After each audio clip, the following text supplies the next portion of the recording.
nag-green screen yung iPhone 13 Pro Max ni Bossing.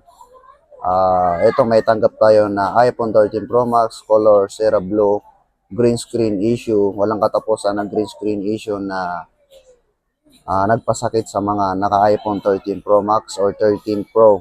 So, ask natin si boss kung ano nangyari sa kanya. Hello boss, ano po ba nangyari dito? In-update po ba or pagkagising mo, instant na green screen na po siya? After ko siyang i-charge, then i-reset ko siya, soft reset. Tapos pagka-on ko, may mga blink-blink na ng green.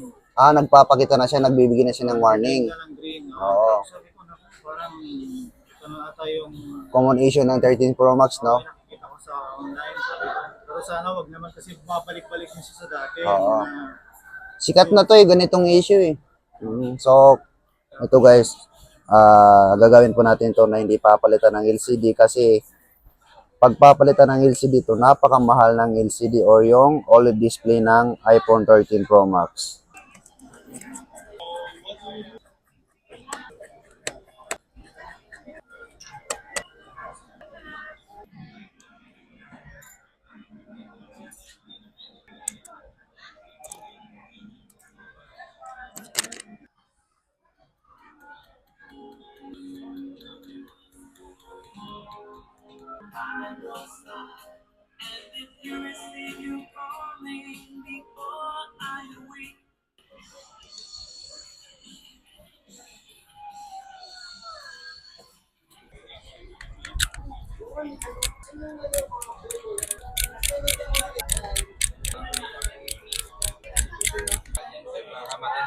So, ayan nga guys, okay na po yung iPhone 13 Pro Max na green screen issue.